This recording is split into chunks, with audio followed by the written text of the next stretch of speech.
Hello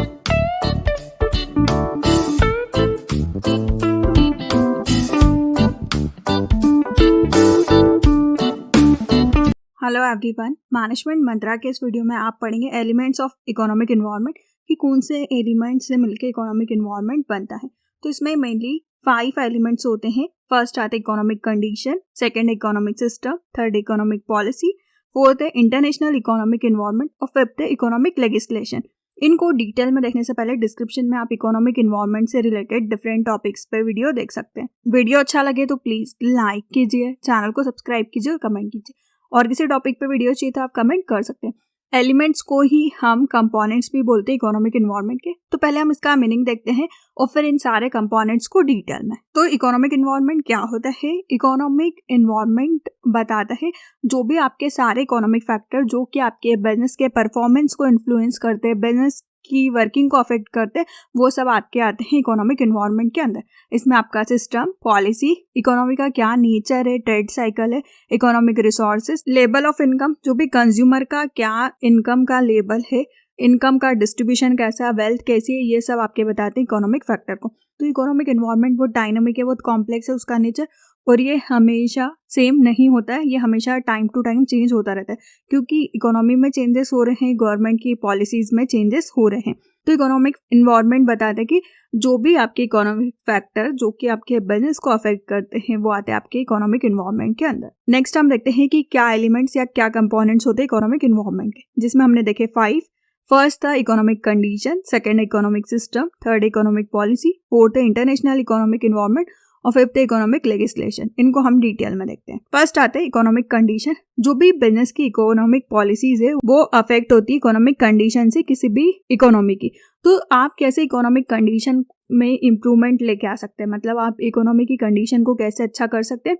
तो आप इसमें लोगों के स्टैंडर्ड ऑफ लिविंग को इंक्रीज कर सकते हैं, पब्लिक की परचेसिंग पावर को, डिमांड सप्लाई को और इनकम के डिस्ट्रीब्यूशन को, ये सब आपके मार्केट को अफेक्ट करते हैं। तो इकोनॉमिक की कंडीशन कैसी है जिसमें आप बिजनेस कर रहे हैं वो बहुत इंपॉर्टेंट होता है।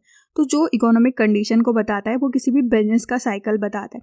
तो बिजनेस के साइकिल में 5 स्टेप्स होती है। फर्स्ट आता है प्रॉस्पेरिटी या बोला जाए तो एक्सपेंशन। जब भी आपका जो बिजनेस है वो बहुत ग्रो कर रहा है, प्रोडक्शन अच्छा हो रहा है, एम्प्लॉयमेंट अच्छा है, प्रॉफिट में है, डिमांड सप्लाई अच्छी है, सेल्स अच्छी है, मतलब सारी कंडीशन आपके फेवर में होती है और बहुत इजीली आप ग्रो कर सकते हैं। सेकेंड आता है बूम या पिक। जो भी आपकी ग्रोथ है वो स्लो लेवल पे होना स्टार्ट हो जाती है और क्योंकि जो आपकी ग्रोथ है वो मैक्सिमम लेवल तक हो चुकी है, उसके बाद आपकी ग्रोथ नहीं हो सकती। तो बूम में आप जो आपके मैक्सिमम ग्रोथ का लेवल है आप उसको अचीव कर लेते हैं। नेक्स्ट आता है डिक्लाइन। डिक्लाइन में आपकी डिमांड कम होने लग जाती है क्योंकि प्राइस ऑफ इनपुट्स इंक्रीज होने लग जाते हैं और यहाँ पे जो आपका प्रोडक्शन है वो भी आपको कम करना है, एम्प्लॉयमेंट भी कम होगा, तो यहाँ पे आप थोड़ा थोड़ा नीचे आने लग जाते हैं। नेक्स्ट आता है डिप्रेशन या रिसेशन, जिसमें कि आपकी डिमांड बहुत कम हो जाएगी, प्राइस ऑफ इनपुट इंक्रीज हो जाएंगे, प्रोडक्शन, प्राइस, सेविंग, इन्वेस्टमेंट, ये सारी चीज़ें बहुत डिक्रीज होने लग जाती है। इकोनॉमी की ग्रोथ जो है वो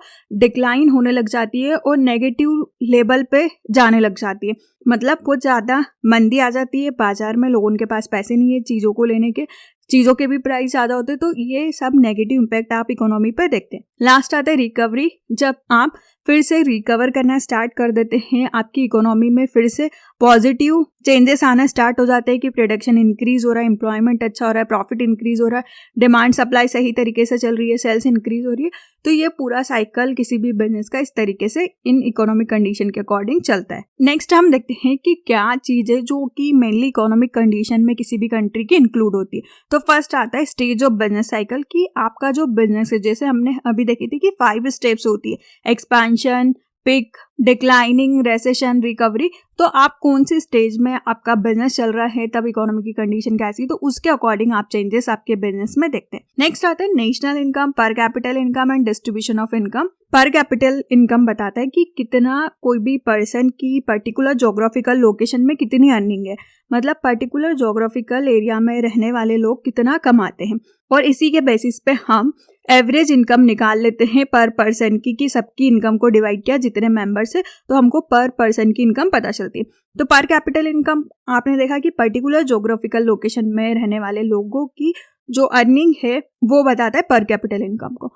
और नेशनल इनकम बताता है कि जो भी टोटल पॉपुलेशन है उसको हम पर कैपिटल इनकम से डिवाइड करते हैं, तो ये आता है हमारा national income. Distribution of income बताते हैं कि लोगों की इनकम कितनी है, उनका डिस्ट्रीब्यूशन किस तरीके से करते हैं वो, मतलब कितना पैसा अपना इन्वेस्ट करते हैं, कितना सेविंग्स करते हैं।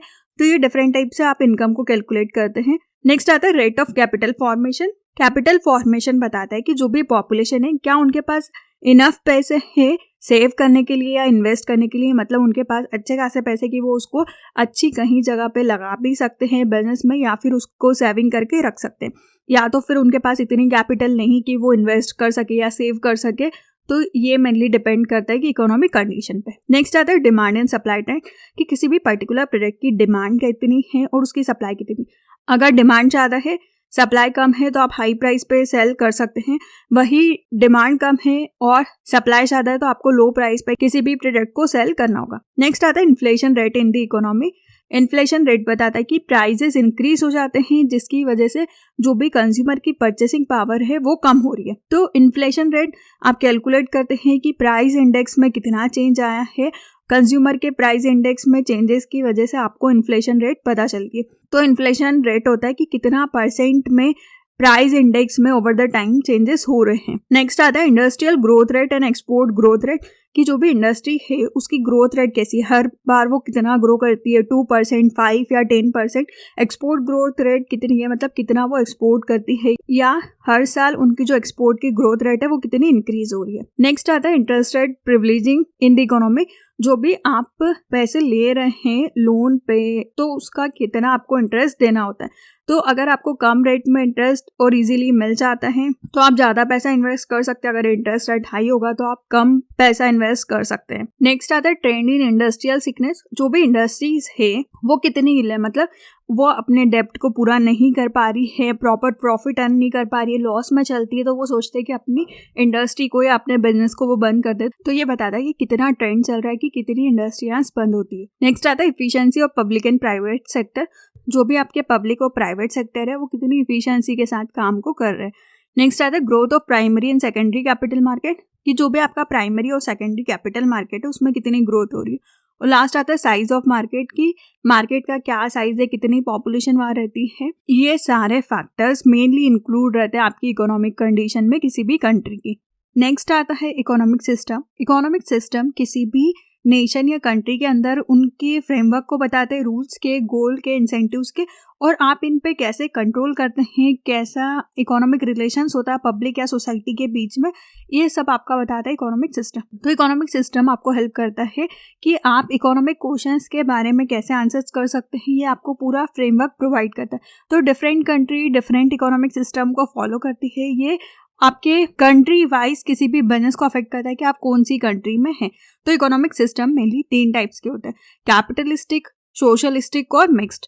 कैपिटलिस्टिक इकोनॉमिक सिस्टम ये बताता है कि जो भी फैक्टर ऑफ प्रोडक्शन होते हैं वो प्राइवेटली ओन्ड होते हैं, मतलब कि जो भी इनका स्वामी है वही इनका यूज़ कर सकता है, ये उनके होते हैं, इसमें कोई भी गवर्नमेंट का इंटरफेरेंस या गवर्नमेंट इन्वॉल्व नहीं होती है। इसको हम कैपिटलिज्म बोलते हैं। जो भी बिजनेस है वो खुद का अपना प्रॉफिट अर्निंग के लिए काम करता है, सारी एक्टिविटी उनके अकॉर्डिंग करता है, गवर्नमेंट कोई भी इंटरफेरेंस या गवर्नमेंट का कोई भी इन्वॉल्वमेंट नहीं होता है। ये पूरा फ्री मार्केट होता है, यहाँ पे किसी भी प्रोडक्ट का प्राइस भी डिमांड सप्लाई डिसाइड करते हैं। ये सारे decision economic activity privately taken होते हैं। इसके एग्जांपल हैं इंग्लैंड, जापान, यूके, यूएस। यहाँ पे कैपिटलिस्टिक इकोनॉमिक सिस्टम को फॉलो किया जाता है। इसी को लेजी फेयर फिलॉसफी भी बोलते हैं, जहाँ पर गवर्नमेंट का इंटरफेरेंस नहीं होता है। ये फ्री मार्केट इकोनॉमी होती है। नेक्स्ट आता है सोशलिस्टिक या सोशलिज्म इकोनॉमिक सिस्टम। यहाँ पे कंट्री की सारी इकोनॉमिक एक्टिविटी गवर्नमेंट के द्वारा कंट्रोल की जाती है और हमेशा पब्लिक के वेलफेयर के लिए, पब्लिक के इंटरेस्ट के लिए सारे डिसीजन लिए जाते हैं। इसका एग्जांपल है सोवियत रशिया, जहाँ पे कि पूरा गवर्नमेंट सारी एक्टिविटीज को कंट्रोल करती है और हर चीज पब्लिक के इंटरेस्ट में, पब्लिक के वेलफेयर के लिए होती है। लास्ट आता है मिक्स्ड इकोनॉमिक, मिक्स्ड इकोनॉमिक में दोनों होते हैं, पब्लिक भी और प्राइवेट भी, दोनों का ही मिक्सचर मिक्स्ड इकोनॉमी कहलाता है। कुछ फैक्टर जिन पे कि प्रोडक्शन करना गवर्नमेंट का राइट है कि उसको पूरी तरीके से गवर्नमेंट ले रखा है, और कुछ सेक्टर प्राइवेटली दे दिए गए, तो यहाँ पे मिक्स्ड इकोनॉमी चलती है। मेनली हमारे इंडिया की बात की जाए तो यहाँ पे मिक्स्ड इकोनॉमी चलती है, डेवलप्ड कंट्री है, और यहाँ पे फ्रीडम रहती है कि लोग अपने ऑक्यूपेशन को, कंजप्शन को चूज कर सकते हैं। तो ये 3 टाइप्स होते हैं इकोनॉमिक सिस्टम के। नेक्स्ट आता है इकोनॉमिक पॉलिसी। गवर्नमेंट फ्रेम है इकोनॉमिक पॉलिसीज को। इकोनॉमिक पॉलिसीज डिफरेंट बिजनेस की यूनिट को डिफरेंट तरीके से अफेक्ट करती हैं। जो भी गवर्नमेंट है वो कुछ सब्सिडीज देती है बिजनेस को, या कम इंटरेस्ट रेट पे लोन प्रोवाइड करती है, कस्टम ड्यूटीज देना, कैसे कस्टम ड्यूटी की रेट इंक्रीज होगी, एक्साइज ड्यूटी, टैक्स रेट किसी भी बिजनेस के लिए, तो ये सारी चीज़ें डिसाइड करती है गवर्नमेंट की कौन बिजनेस कितना रेट से कौन सी ड्यूटी या टैक्सेस को पे करेगा। तो जो भी बिजनेस एंटरप्राइजेस है वो पॉलिसीज को बनाता है, इकोनॉमिक पॉलिसीज को कंट्री के अकॉर्डिंग। तो इसमें आपकी आती है monetary policy, physical policy, foreign trade policy, foreign investment policy और इंडस्ट्रियल पॉलिसी।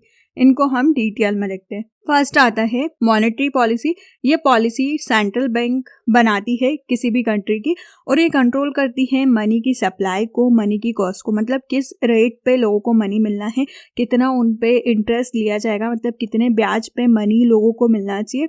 ये पूरा डिसाइड मेनली मॉनेटरी पॉलिसी का ऑब्जेक्टिव होता है कि वो डिसाइड करें। तो मनी से रिलेटेड जो भी आपकी पॉलिसीज बनती है वो मॉनेटरी पॉलिसीज के अंदर आती है। नेक्स्ट आता है फिजिकल पॉलिसी। इसको हम बजटरी पॉलिसी भी बोलते हैं। ये रिलेटेड होती है किसी भी कंट्री के, किसी भी देश के कितनी इनकम है और कितने एक्सपेंडिचर है, मतलब कितनी कमाई है और कितने खर्च। तो फिजिकल पॉलिसीज में आपके रहते हैं इकोनॉमिक और सोशल ग्रोथ डिसाइड होती है किसी भी कंट्री की, गवर्नमेंट इनको फ्रेम करती है। इसमें आता है आपका टैक्सेशन, गवर्नमेंट के एक्सपेंडिचर, बोरोविंग्स मतलब लोन लेना, डेफिशिएट फाइनेंस और मैनेजमेंट ऑफ पब्लिक डेब्ट, मतलब ये सारे जो डेब्ट आपने ले रखे हैं, बजट की पॉलिसीज, किसी भी कंट्री की कितनी इनकम है, कितने एक्सपेंसेस है, वो सब डिसाइड होता है आपका फिजिकल पॉलिसी में। नेक्स्ट आता है फॉरेन ट्रेड पॉलिसी। ये डिफरेंट बिजनेस को डिफरेंट तरीके से अफेक्ट करती है। फॉर एग्जांपल कि इंपोर्ट पॉलिसीज में किसी चीज में रेस्ट्रिक्शंस हो सकती है और किसी चीज में नहीं हो सकती है। जब भी आप फॉरेन से ट्रेड करें, मतलब ये फॉरेन से इंपोर्ट एक्सपोर्ट के लिए पॉलिसीज रहती हैं कि अगर आपने कुछ बाहर से बुलाया है तो आपको कितनी चीजें पे करनी है, क्या पे करना है, नहीं करना है। फॉर एग्जांपल अगर इंपोर्ट पॉलिसीज में देखा जाए, अगर पूरी रेस्ट्रिक्शन कर दी जाए कि इंपोर्ट नहीं कर सकते हैं, तो यह आपके डोमेस्टिक मार्केट में कुछ भी फॉरेन की चीजें नहीं आएगी। अगर बहुत ज्यादा छूट दे दी गई है इंपोर्ट में तो बहुत सारे लोग आ जाएंगे जिसमें कि डोमेस्टिक बिजनेस नहीं चल पाएगा। तो फॉरेन ट्रेड पॉलिसी इन दोनों के बीच में बैलेंस बनाती है, कितना इंपोर्ट कर सकते हैं लोग, कितनी क्वांटिटी में, कौन से प्रोडक्ट को, ताकि डोमेस्टिक बिजनेस भी सही तरीके से चलते रहे और जो भी आपने फॉरेन ट्रेड किया वो भी सही तरीके से चले। तो यहाँ पे फॉरेन ट्रेड से रिलेटेड पॉलिसीज बनती है। नेक्स्ट आता है फॉरेन इन्वेस्टमेंट पॉलिसीज। ये पॉलिसीज रिलेटेड होती है कि आप फॉरेन कंट्री में कितना इन्वेस्टमेंट कर रहे हैं, आपका बिजनेस या आपका प्रोडक्शन यूनिट फॉरेन में है क्या, तो ये फॉरेन इन्वेस्टमेंट पॉलिसी होती है। तो गवर्नमेंट इसमें लिबरल इन्वेस्टमेंट पॉलिसीज को फॉलो करती है ताकि फॉरेन से कैपिटल आती रहे, उसका इन्फ्लो अच्छी तरीके से चलते रहे, जिसका रिजल्ट होता है कि कंट्री की ग्रोथ हो। मतलब आपने फॉरेन में इन्वेस्टमेंट किया है, वहाँ पे बिजनेस चलाया है, तो वहाँ से जो इनकम होगी वो आपकी कंट्री में आएगी। तो गवर्नमेंट इसके बहुत ज्यादा फेवर में होती है। नेक्स्ट आता है इंडस्ट्रियल पॉलिसी। इंडस्ट्रियल पॉलिसी किसी भी कंट्री आप प्रमोट और रेगुलेट करते हैं इंडस्ट्रियलाइजेशन को किसी भी कंट्री के। इसमें गवर्नमेंट फ्रेम करती है टाइम टू टाइम कि क्या प्रिंसिपल या क्या गाइडलाइंस को इंडस्ट्री को फॉलो करना होगा। कोई भी आप इंडस्ट्री की डाल रहे हैं प्रोडक्शन यूनिट, आपको किन किन चीज़ों को फॉलो करना है, क्या लाइसेंस या क्या रूल्स रेगुलेशन आपको फॉलो करना है, तो ये होती है इंडस्ट्री पॉलिसी। तो अभी तक हमने देखा इकोनॉमिक पॉलिसीज, जिसमें हमने देखा था monetary, physical policy, foreign trade, foreign investment और इंडस्ट्री। नेक्स्ट आता है ग्लोबल और इंटरनेशनल इकोनॉमिक एनवायरनमेंट। जो भी इंटरनेशनल इकोनॉमिक एनवायरनमेंट है वो ज़्यादा इंक्रीज हो रहा है डे बाय डे, क्योंकि हर बिजनेस फॉरेन में जा रहा है, फॉरेन बिजनेस अपनी कंट्री में आ रहा है, तो फॉरेन ट्रेड बहुत इंक्रीज हो रहा है और ये आपकी कंट्री की इकोनॉमिक इन्वायरमेंट को इन्फ्लुएंस करता है। साथ में आपका जो गुड्स का इंपोर्ट एक्सपोर्ट है वो भी इस पे बेस्ड होता है। तो आपको इसमें बहुत सारे रूल्स एंड रेगुलेशन को फॉलो करने हैं अगर आप दूसरी जगह जा रहे हैं तो, जिसमें आपका World Bank, WTO, World Trade Organization, United nation,